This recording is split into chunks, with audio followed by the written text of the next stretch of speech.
Hi everyone and welcome. This session is a quick overview of an intervention that has been prepared by a team of consortia representatives, and we are looking specifically at composing and decomposing numbers. So this will just give you a quick overview of what you'll find in the slides, that we're not going through anything in detail. Hopefully that will just save you a little bit of time as you're looking for some specific materials. So the first part of your presentation will be just information about what is composing and decomposing numbers, especially if you're new to the grade, new to the math, new to this particular area, or just looking for some additional information. All of the material is given to you in point form so that it's very quick, succinct, and that you can move through it fairly quickly.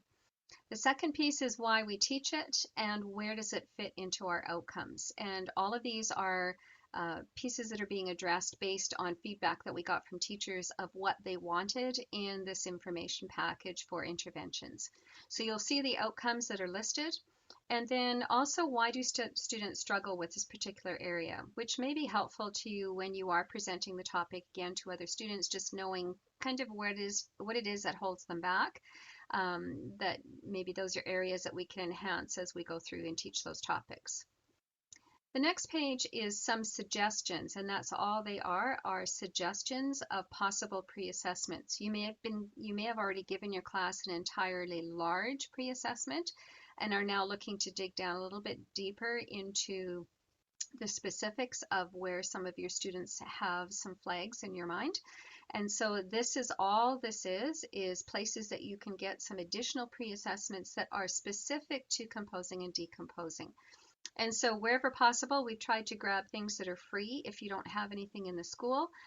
We use the planning guides. If Alberta Ed had planning guides that reference this particular topic, we use those. They're free to you to use in their entirety. And we've given you the references to where to find them and what to look for. In addition, some school boards were using the Nelson pre-assessments and then digging deeper with leaps and bounds. So again, we've given you references for those, as well as for mathology, and we've given you the links as to how to get to that particular area if you're not particularly familiar with how to navigate yourself around.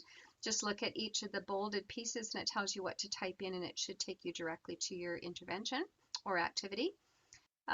Counting part-part whole relationships was an additional piece that was found. And then the numeracy nets is also a resource that's probably in your buildings. It's an older resource, but if you do have it, it would be an excellent one to bring out at any time of the year, but definitely now when we're looking at trying to build some supports for unfinished learning. The next page is once you've done your pre-assessment and you know what your groups are going to look like and what their needs are, this page is just that. It's just support activities that you can use to enhance those areas that they had some unfinished learning in. The first column is always going to be referenced to things that are available in Alberta specifically. Again, the learning guides. In this case also, if there was anything else that was there, if it was something local, we would have put that there as well. Then there are other activities. These are in random order. There's not one that's more important than the other. You might need to use different manipulatives. If you've not used any of those, it'll show you how to use the Cuisenaire rods, how to use maybe a part-part whole if you're using the Cuisenaire rods for those. If you wanted to do cards, missing part-part wholes.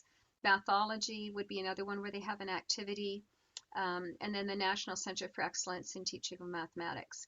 Below that, you find just some questions to ask. Teachers were saying, what are some questions that I might use to prompt just to get going? I'm not really sure what I'm supposed to say. So these are just some suggestions, not in any way in the entirety.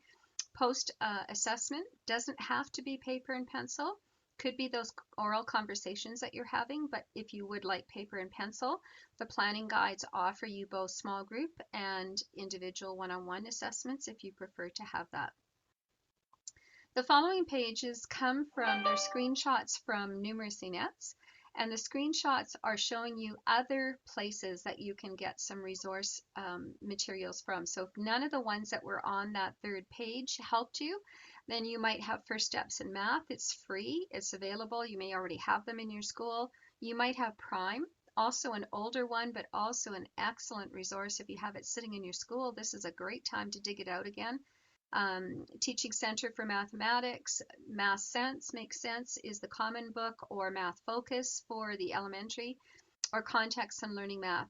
And you'll notice at the top it says kindergarten, grade 1, grade 2. So we've taken screenshots of where you might find additional supports and activities that you can do with the students to enhance their composing and decomposing, or part whole, depending on how you want to use the term. For the teacher themselves, this has nothing to do directly with the intervention. If you're looking to build your skills a little bit more, just your background knowledge, a little bit more about decomposing part whole, these are just areas that you might want to go to or download for a later time. Again, these would be great things just to have in your toolbox at some point. And then the references are listed for you that have been used there as well. This was put together by Kathy Charchin and edited by myself. So if you have any questions at all, please do not hesitate to contact either one of us, and we'll be glad to give you whatever support we can. Thank you very much, everyone. Hopefully this is helpful to you.